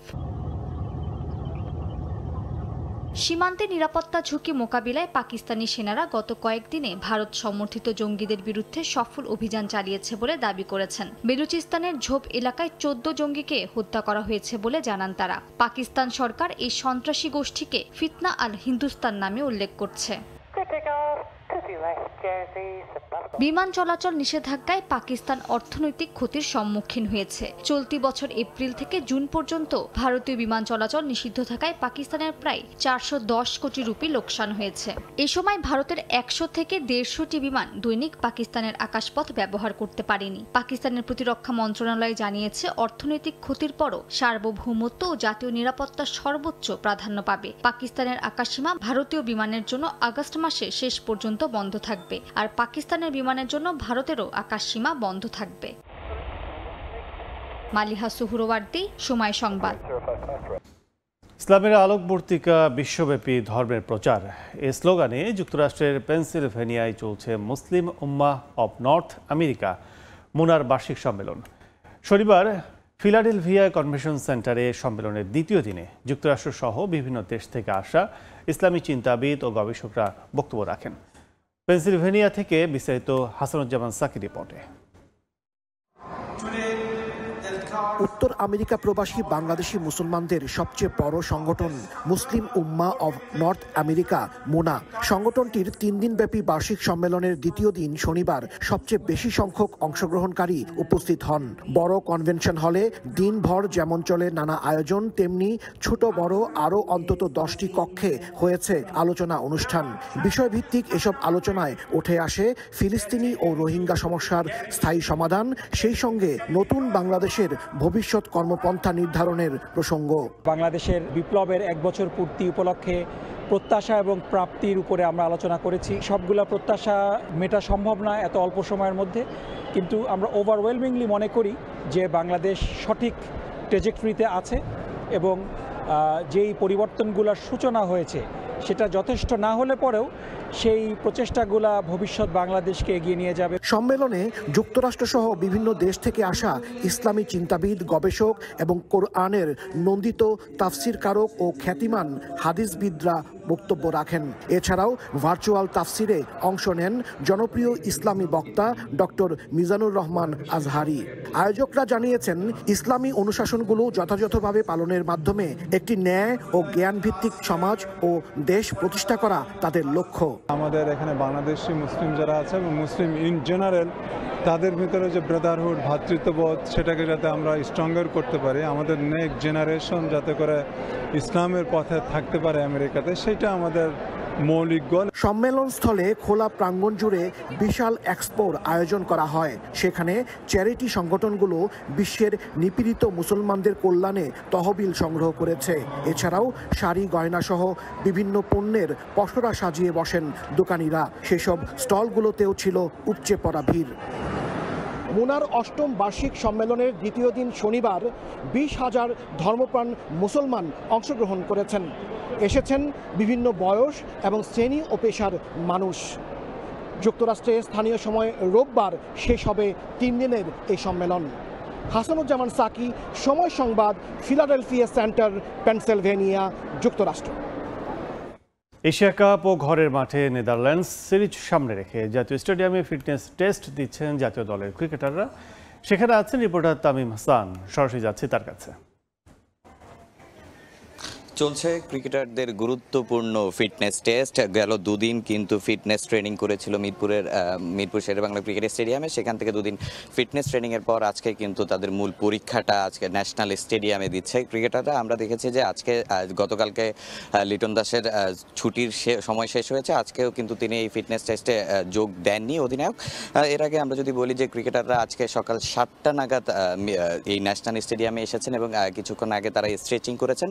এরপর কিন্তু তাদের মূল পরীক্ষা, যেটা হচ্ছে যে 1600 মিটারের রানিং করতে হবে, সেটা হচ্ছে 6 মিনিট 40 সেকেন্ডের মধ্যে। তো ইতিমধ্যে কিন্তু আমরা দেখছি যে নাথান ক্যালি আসলে কিছুক্ষণ আগে স্ট্রেচিং করানোর পর এখন ক্রিকেটারদের বুঝিয়ে দিচ্ছেন যে আসলে তাদের এই ইয়েতে করণীয় কী হবে। ইতিমধ্যে কিন্তু তারা স্প্রিন্ট শুরু করে দিয়েছেন, স্প্রিন্ট রানিং শুরু করে দিয়েছেন। এরপরে কিন্তু আসলে মূল পরীক্ষাটা তাদের হবে। আমরা জানি যে এশিয়া কাপ এবং সামনে আবার নেদারল্যান্ডস সিরিজ রয়েছে। তো এই সিরিজের জন্য কিন্তু বাংলাদেশ 25 সদস্যের একটি প্রাথমিক স্কোয়াড ঘোষণা করেছেন এবং সেখান থেকে কিন্তু 5 জন ইতিমধ্যে এ দলের হয়ে কিন্তু অস্ট্রেলিয়া সফরে আছেন। এর বাইরে বাকি সব ক্রিকেটারই, অধিনায়ক লিটন দাস বাদে বাকি সব ক্রিকেটারই কিন্তু আজকে এই ফিটনেস টেস্ট দিতে এই ন্যাশনাল স্টেডিয়ামে এসেছেন। আমরা যেমনটা জানি যে বাংলাদেশের এবারের এশিয়া কাপের যেই লড়াইটা, সেটা কিন্তু সবকটি ম্যাচই কিন্তু আবুধাবিতে হবে। আর আবুধাবির যেই গরম, সেই গরম কিন্তু আসলে ক্রিকেটারদের সাথে ওইখানে ফিটনেসের অনেক বড় একটা ইম্পর্টেন্ট রোল প্লে করবে ফিটনেস। তো সেই জায়গা থেকে আসলে ক্রিকেটারদের ফিটনেসটা অনেক বেশি গুরুত্বপূর্ণ। তাই আজকে আমরা দেখেছি যে খুব সকালেই ক্রিকেটাররা এখানে এসেছেন এবং এসেই কিন্তু বেশ কিছুক্ষণ স্ট্রেচিং করেছেন।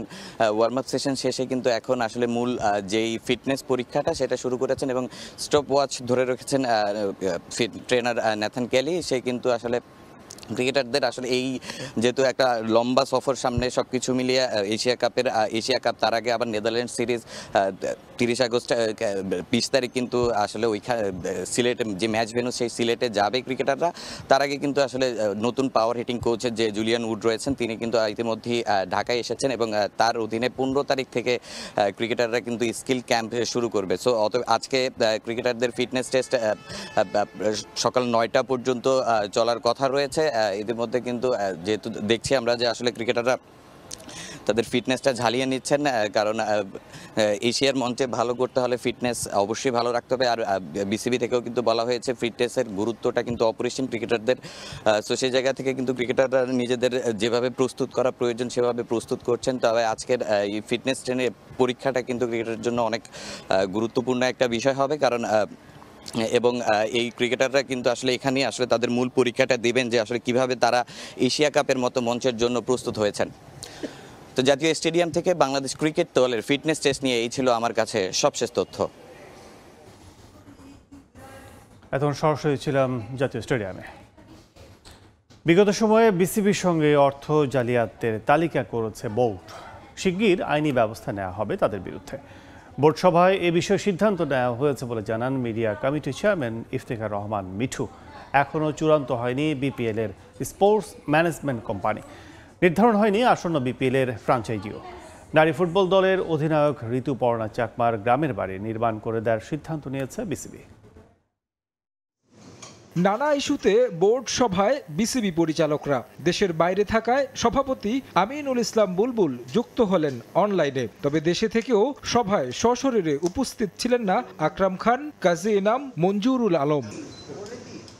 আর্থিক বিষয়াদি নিয়ে বেশ কিছু সিদ্ধান্তে এসেছে বোর্ড। শুধু গেল বিপিএল নয়, এর আগেও যে সকল দল ফ্র্যাঞ্চাইজি ফি, স্পন্সর অর্থ বোর্ডকে দেয়নি তাদের তালিকা তৈরি করেছে বিসিবি, যাদের বিরুদ্ধে আইনি পদক্ষেপ নেয়ার বিষয়ে সিদ্ধান্ত নিয়েছে বোর্ড। আমাদের একটা লিস্ট হয়েছে, রাজশাহী না বা চিটাগং না, যারা গত ৬-৭ বছর ধরে যারা ডিফল্ট স্পন্সররা স্পন্সর করেছে, পেমেন্ট কিছু বাকি আছে, ফ্র্যাঞ্চাইজি টিমের যে টাকাটা দেওয়ার কথা ছিল দেয়নি, তাদের এগেনস্টে আমরা লিগ্যাল প্রসিডিওরে চলে যাচ্ছি। কনসালটেন্ট অ্যাপয়েন্টমেন্টের ইয়ে ছিল, সেটা নিয়ে আলাপ করে অ্যাপয়েন্টমেন্টের ডিসিশন আরও 2-3 দিন লাগবে। অনেক রিউমার হচ্ছে যে টিম অলরেডি কনফার্ম হয়ে গেছে, হয়েছে। আমরা একদম কনফার্ম করছি যে no team has been confirmed.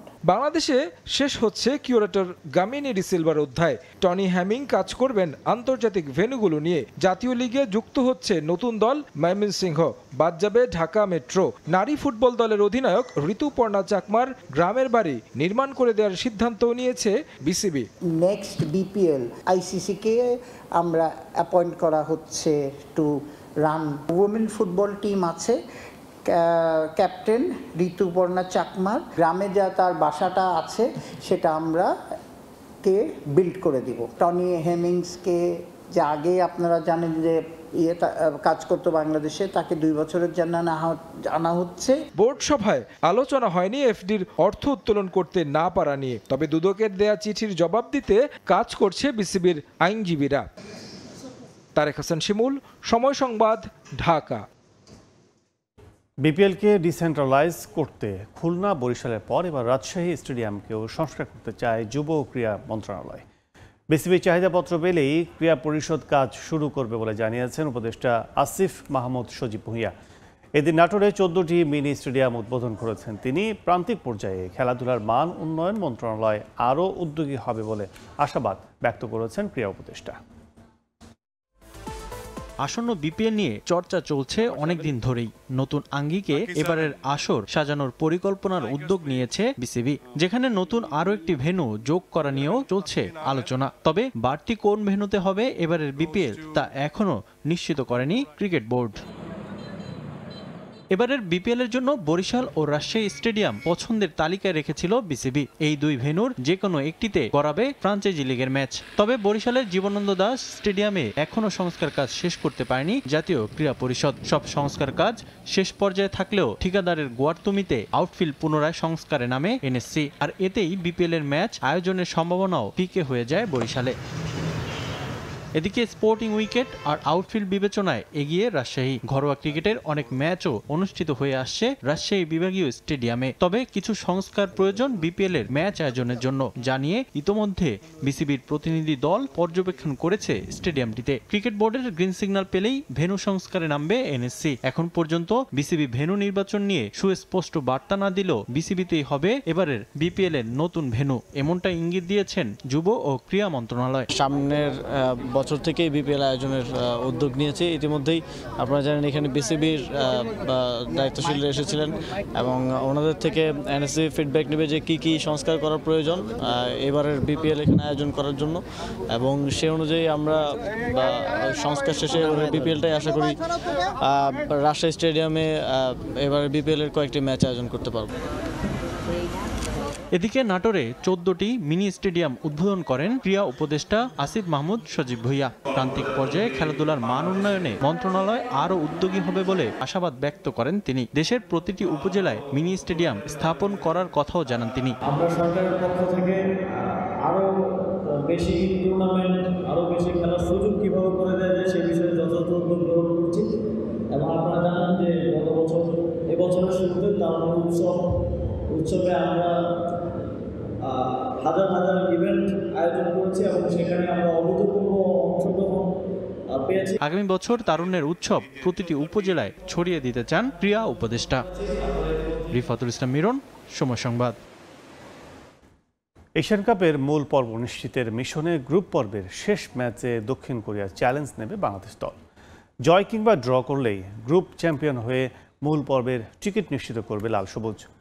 কম ব্যবধান হারলেও সুযোগ থাকবে বাংলাদেশের। গ্রুপ পর্বের শেষ ম্যাচের আগে অনুশীলন না করলেও রিকভারি সেশন করেছে পিটার বাটলারের দল। ভিয়েন্তিয়ানের লাও ন্যাশনাল স্টেডিয়ামে ম্যাচ শুরু দুপুর ৩টায়। আর মাত্র একটা ম্যাচ, সে ম্যাচে জয়ই স্বপ্ন পূরণের পথ উন্মোচন করবে বাংলাদেশ নারী ফুটবল দলের। অনূর্ধ্ব-20 এশিয়ান কাপের মূল পর্ব নিশ্চিত করতে সহজ সমীকরণের সামনে দাঁড়িয়ে লাল সবুজ বাহিনী। লাওসে প্রথম ম্যাচ থেকেই আধিপত্য নিয়ে খেলতে থাকে বাংলাদেশ। স্বাগতিকদের বিপক্ষে প্রথম ম্যাচেই ৩-১ ব্যবধানে বাজিমাত করে লাল সবুজ। এরপর পূর্ব তিমুরের বিপক্ষেও দাপট বাংলাদেশের, ৮-০ ব্যবধানে উড়িয়ে দিয়েছে দলটাকে। এবার সাউথ কোরিয়ার চ্যালেঞ্জ নেবে পিটার বাটলারের দল। সেখানে জয় কিংবা ড্র হলেই এইচ গ্রুপের চ্যাম্পিয়ন হবে আফিদা খন্দকারের দল, পৌঁছে যাবে অনূর্ধ্ব-20 এশিয়ান কাপের মূল পর্বে। প্রতিপক্ষ সাউথ কোরিয়া বাংলাদেশের চেয়ে শক্তিশালী হলেও সহজ সমীকরণ সামনে নিয়ে এগিয়ে আছে লাল সবুজেই। এইচ গ্রুপে দু দলের সমান ৬ পয়েন্ট, তবে গোল ব্যবধানে এগিয়ে আফিদারা। পরের ম্যাচে হারলেও ভাগ্য ঝুলে থাকবে যদি কিন্তুর ওপর। একই বছর এশিয়ান কাপের 2 ফরম্যাটের মূল পর্ব নিশ্চিত করে ইতিহাস গড়ার লক্ষ্য বাটলার শিষ্যদের। ম্যাচের আগে অনুশীলন না করলেও রিকভারি সেশন করেছে বাংলাদেশ। স্ট্রেচিং, সুইমিং, জিম সেশনে নিজেদের প্রস্তুতি সেরে নিয়েছে দল। ছোটখাটো ইনজুরি থাকলেও তা নিয়ে চিন্তিত নয় লাল সবুজ। সাগরিকা, মুনকি, শান্তিদের নিয়ে বড় জয়ে মাঠ ছাড়ার প্রত্যয় দলের সবাই ভালো আছে। ছোটখাটো যে ইনজুরিগুলো আছে ওটা আমরা কাটিয়ে উঠেছি।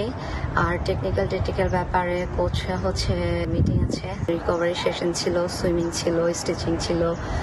যারা গেম খেলেনি তাদের সামরিক জিম ছিল। দক্ষিণ কোরিয়া যদিও অনেক শক্তিশালী টিম, আশা করছি ভালো একটা ম্যাচ উপহার দিতে পারবো। আর একটা ম্যাচ যেন ভালো খেলে দেশকে ভালো কিছু দিতে পারি এবং দেশবাসীর জন্য যেন কিছু নিয়ে যেতে পারি। অনূর্ধ্ব-20 এশিয়ান কাপ বাছাই পর্বের 8 গ্রুপের চ্যাম্পিয়নরা সরাসরি জায়গা করে নেবে মূল পর্বে। আর টুর্নামেন্টের সেরা 3 দলেরও থাকবে মূল পর্বে টিকিট কাটার সুযোগ। তাজিন খন্দকার, সময় সংবাদ। লাওসে খাবার নিয়ে মারাত্মক সমস্যায় পড়েছেন বাংলাদেশ অনূর্ধ্ব-20 নারী দলের ফুটবলাররা। ভিন্ন স্বাদের খাবার হয়, ঠিকভাবে খেতে পারছেন না তারা। বাধ্য হয়েই বাঙালি রেস্টুরেন্ট থেকে খাবার এনে খাচ্ছেন তারা। এদিকে ইতিহাসের হাতছানি নারী দলের সামনে। দক্ষিণ কোরিয়ার বিপক্ষে জয় তুলে নিয়ে আফিদারা তা রচনা করবে বলে বিশ্বাস নারী উইং চেয়ারম্যান মাহফুজা আক্তার কিরণের। ভিন্ন খাদ্যাভ্যাসের জন্য দেশের বাইরে মাঝে মধ্যেই বিড়ম্বনার শিকার হতে হয় অ্যাথলিটদের। লাওসে গিয়ে এবার সেই সমস্যায় পোহাতে হচ্ছে নারী ফুটবলারদের। টিম হোটেল থেকে যে খাবার সরবরাহ করা হচ্ছে, অরুচি থাকা সত্ত্বেও খেতে বাধ্য হচ্ছেন সাগরিকারা। অনিয়মিত খাবার গ্রহণের ফলে পুষ্টির ঘাটতি থেকে দুর্বল হয়ে পড়ছেন ফুটবলাররা। তাই বাধ্য হয়ে বিকল্প পথ অবলম্বনের নির্দেশ দিয়েছে বাফুফে। লাওসের বাঙালি রেস্টুরেন্টে বিশেষভাবে খাবার রান্না করা হচ্ছে খেলোয়াড়দের জন্য। ওরা লাওসের খাবার ঠিকমতো খেতে পাচ্ছে না, যে কারণে আমি নমিক ইনস্ট্রাকশন দিছি। ওখানে আমাদের বাঙালি রেস্টুরেন্ট আছে, সেখান থেকে ওদের জন্য ভালো খাবার নিয়ে এসে খাওয়ানোর জন্য। এবং অলরেডি দুপুরবেলা সেটা নিয়ে এসে গতকালকেও করেছে, পরশুদিনও করেছে, আজকেও করেছে। ঠিক আছে, কারণ ওরা যদি খেতে না পারে তাহলে তো ওদের স্ট্রেংথ থাকবে না। তো সেইভাবে চিকেন করে স্পেশাল অর্ডার দিয়ে করে নিয়ে এসে ওদের জন্য খাবার ব্যবস্থা করেছে। দক্ষিণ কোরিয়ার বিপক্ষে জিতলে ইতিহাস রচনা করবে অনূর্ধ্ব-20 নারী ফুটবল দল। অনেকেই ভাবতে পারেন এটা অসম্ভব কিছু, কিন্তু বাংলাদেশ ও কোরিয়ার গেল 2 ম্যাচের তুলনামূলক পারফরমেন্স বিশ্লেষণ করলে তৈরি হয় জলজলে সম্ভাবনা। মাঠে নামবো জেতার জন্য, তারপরে যদি না জিতি, ড্র করি, তাও আমার মনে হয় আমরা ভালো করব। তো ড্র আমার ফার্স্টই না, আমি জানি সাউথ কোরিয়া অনেক স্ট্রং। তারপরে আমার মেয়েদের প্রতি আমার কনফিডেন্স আছে। আমার মেয়েরা মাঠে গিয়ে সেই ফাইটটাই করতে পারবে, কারণ ওরা আমারই ফাইটার। তো ওরা যখন ফাইট করবে তখন হাইয়েস্ট লেভেল থেকেই করবে। আমি চ্যাম্পিয়ন হওয়ার জন্যই নামবো। দক্ষিণ এশিয়ার গণ্ডি পেরিয়ে এশিয়াতে নিজেদের শক্তিমত্তার জানান দিচ্ছে দেশের নারী ফুটবল। মূল দলের পর অনুজটাও হাঁটছে সেই পথে। কি করে এলো এমন অর্জন? এমন প্রশ্নে কৃতিত্ব কাউকে একা না দিয়ে সামগ্রিকভাবে সবাইকেই ভাগ করে দিতে চায় বাফুফে। পিটার এখন তার বিভিন্ন রকমের স্ট্র্যাটেজি দিয়ে সে জিনিসগুলো সেট করতেছে, অবশ্যই তার ক্রেডিট আছে, সে ভালো করছে এবং কিছু নতুন প্লেয়ারও সে তৈরি করছে, সেখানে তার ক্রেডিট আছে। এটা আসলে প্যাকেজ, আপনি বলতে পারেন সবার কম্বিনেশন, মেইনলি হলো ধারাবাহিক আমাদের ক্যাম্প। দেশের নারী ফুটবলকে আরও এক ধাপ এগিয়ে আনতে এবার লিগ জমজমাট করছে ফুটবল ফেডারেশন। গুঞ্জন আছে নারীদের লিগে অংশ নিতে পারে প্রিমিয়ার লিগের প্রথম সারির কয়েকটি ক্লাব। এস.এম. ইকবাল, সময় সংবাদ, ঢাকা।